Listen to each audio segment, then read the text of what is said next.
Utah home prices are finally dropping. In this video, I'm talking about 6 different top places that you should consider making a purchase. If you've been sitting on the sidelines waiting for the market to cool off, waiting for things to slow down, maybe over the last 6 months or maybe in the last couple of years, I'm going to give you 6 different cities that you should consider making a purchase in now that prices have cooled off and the market has slowed down. Let's jump into it.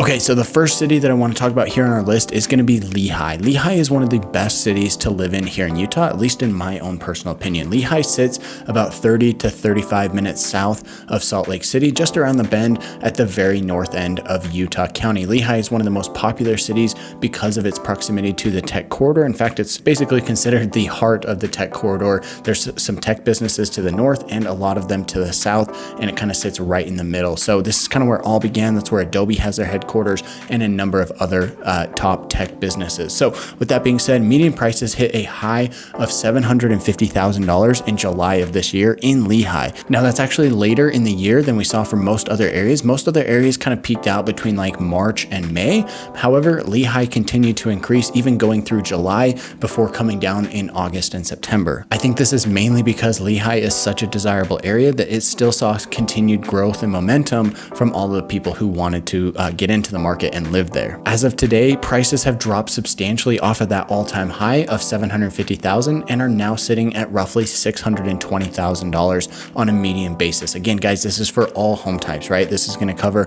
condos, single-family homes, and townhomes. This new $620,000 price range actually brings us back to the pricing that we saw in early January. In addition to that, there's also over 200 active listings just in the Lehigh city limits compared to the roughly 40 to 50 listings that we were seeing about 6 months ago. So if you're considering making a move to Lehigh or Lehigh has been on your list, I think now is definitely one of the times to consider getting a little bit more serious about that. All right, next up, the next city that I want to talk about is going to be Draper. Median priced homes in Draper actually hit a high of $1 million back in January of this year. January was an all-time high for the city of Draper. And the thing to know about Draper is it does fluctuate quite a bit from month to month just because there's not a ton of homes that sell there in the city each month. So you're looking at a smaller subset of data. There might be a really expensive home that sells one month or maybe a lot of cheaper ones, and that's going to kind of skew that data a little bit. But back in January, we saw prices hit just over $1 million.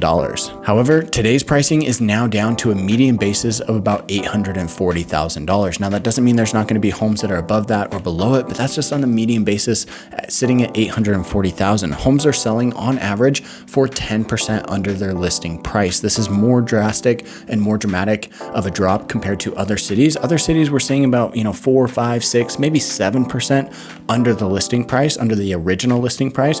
But in Draper, we're actually seeing up to 10% below the listing price for what homes are actually selling for in today's market. This is a huge difference from what we saw earlier in the year when homes were selling at their asking price or even above their asking price in the city of Draper. There's currently about 89 listings sitting on the market as of today, which is many more than the 20 to 30 that we saw just 5 or 6 months ago. Next up, the third city that I want to talk about or area is going to be the Sugar House and Yellcrest area. This is one of the best areas downtown. If you're looking at purchasing a home and you want to be in the downtown area, I think Sugar House and Yellcrest especially are some of the most desirable areas. The couple reasons for this is because of the proximity to I-80. If you're going up the canyons, it's very easy to do that. If you want to go up into the mountains, it's very easy to do that as well. And in addition, you're just outside of downtown Salt Lake. You're only, maybe 5 or 10 minutes from downtown Salt Lake if you're living there in that area. So whether you work there or you just like going down, for dinner and drinks or something like that, having that close proximity is a huge benefit.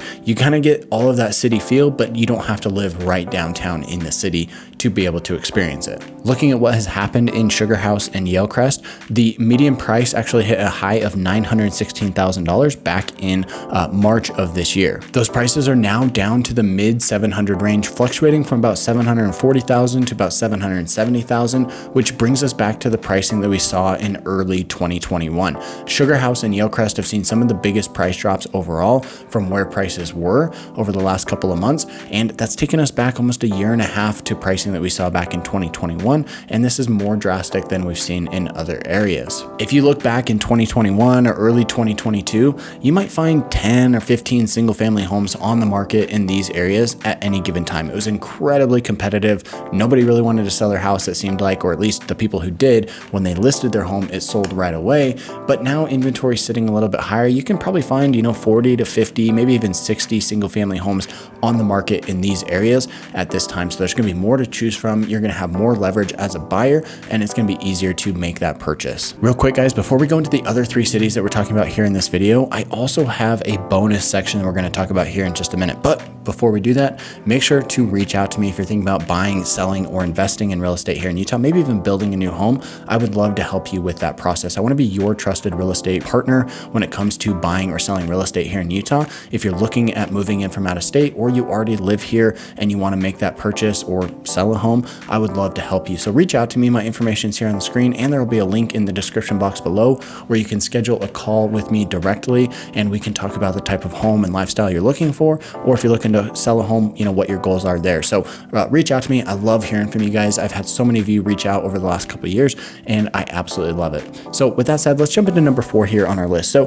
the next city I want to talk about is Sandy. Sandy sits just to the north of Draper. It's a little bit cheaper overall, and a lot of people like Sandy because it's a little bit older, and like I just mentioned, it's cheaper, right? So in Sandy, we hit an all-time high with prices of $730,000 in May of this year. That has now dropped to $657,000, and homes are selling for about 8 to 10% under their original listing price on average. So similar to what we saw in Draper, not ironically because they're right next to each other, Sandy homes are also selling for quite a bit less than what they're originally listed at. This means that people are listing their homes really high and then having to drop the prices or accept an offer that's significantly less than what they initially listed it for. So if you've got $1 million home, that home might actually end up selling for about $900,000 to $920,000 on average. That doesn't mean every home is going to be like that, but there's a good chance when you look at it across the board that that's what you're going to run into. This is a pretty substantial drop in just the last 3 to 4 months. Right now, there's over 200 active listings in the city of Sandy compared to just 40 or 50 that we saw just a few months ago. Next up, we're talking about Highland and Alpine. Highland and Alpine is one of the most desirable areas in Utah County, and I'd say even along the Wasatch Front. Highland and Alpine are very exclusive. A lot of people love living there because you get bigger lots, you get a lot of space, and it's mostly residential. There's not a ton of commercial buildings or commercial activity there in those 2 cities. Now, I've grouped these 2 cities together because they're fairly similar. Alpine is going to be a little bit more expensive, a little bit bigger homes, a little bit more exclusive than Highland, but both of them are very similar. It's kind of same way that Sandy and Draper are pretty similar as well. So looking at Highland and Alpine, the median price is actually still climbing here, but there are not a ton of sales. So it actually fluctuates quite a bit from month to month. Right now, we're seeing median prices between about $915,000 to $935,000 in just the last 2 months. But as of right now, for the month of September, we're actually sitting at about $700,000 on a median basis. Now, what that actually means when I interpret that data is that, the last couple months, there's probably been a couple homes that are really high priced that have sold that have pulled that median price up. Whereas, for this month right now, we're seeing those cheaper homes are the ones that are actually selling. So if you've got a more expensive home, you're trying to sell it, it's going to be a little bit more difficult. If you're trying to buy that more expensive home, it's going to be a little bit easier, right? Or even if you're trying to buy the cheaper home, that's going to be even easier than it has been in the past. Highland and Alpine have been such exclusive cities. It's been incredibly difficult and competitive to get into those neighborhoods for under $1 million. If you're looking at a single family home in either of those cities, it's going to be extremely competitive. Even in normal times, you're going to find some competition on most houses. The thing to know about Highland and Alpine as well is that there's not a ton of condos or townhomes in these areas. It's mostly single family homes that are really large and on big lots. So there's not going to be a ton of those cheaper homes. You might find some single family homes, in like the $700,000 to $1 million range. And then there's going to be a ton of homes that are between $1 million to $3 million to $5 million, even $5 million plus, especially in Alpine.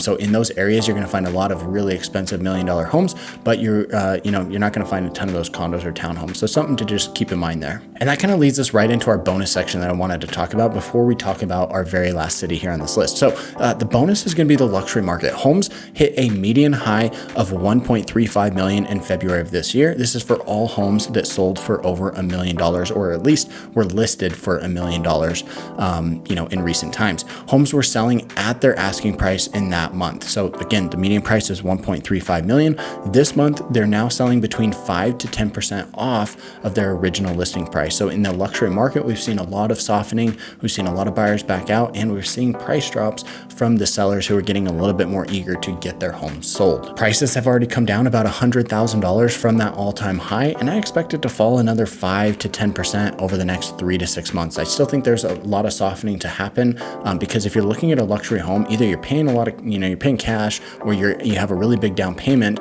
and so you're taking out a smaller loan, and these interest rates that are higher don't affect you as much, or you're taking on a massive mortgage payment at today's prices. So there's going to be just less and less people as you go up in price. There's going to be less and less people who can afford it and are willing to pay those higher prices, either in their interest rate or just for the home overall. Now, the last city that I want to talk about here on our list today is going to be Saratoga Springs. Saratoga Springs is one of the most popular cities that I help people make a move to here in Utah, especially for people coming from out of state. Saratoga Springs seems to fit everything that these people are looking for. In fact, I'd say out of my recent business, probably 50% of it has been in Saratoga Springs, so that I have a lot to say about it. I'm down there at least 2, 3, 4 times a week, just depending on the week. And so I have a pretty good sense on what's happening down there. Prices and activity have not dropped that much in Saratoga Springs just yet, but I still think it's going to come. I still think there's going to be some price drops that happen in Saratoga Springs, and I think the market is going to continue to soften there. Kind of like we talked about at the very beginning of this video, Lehigh is another area that sees a lot of demand because it's such a great area to live,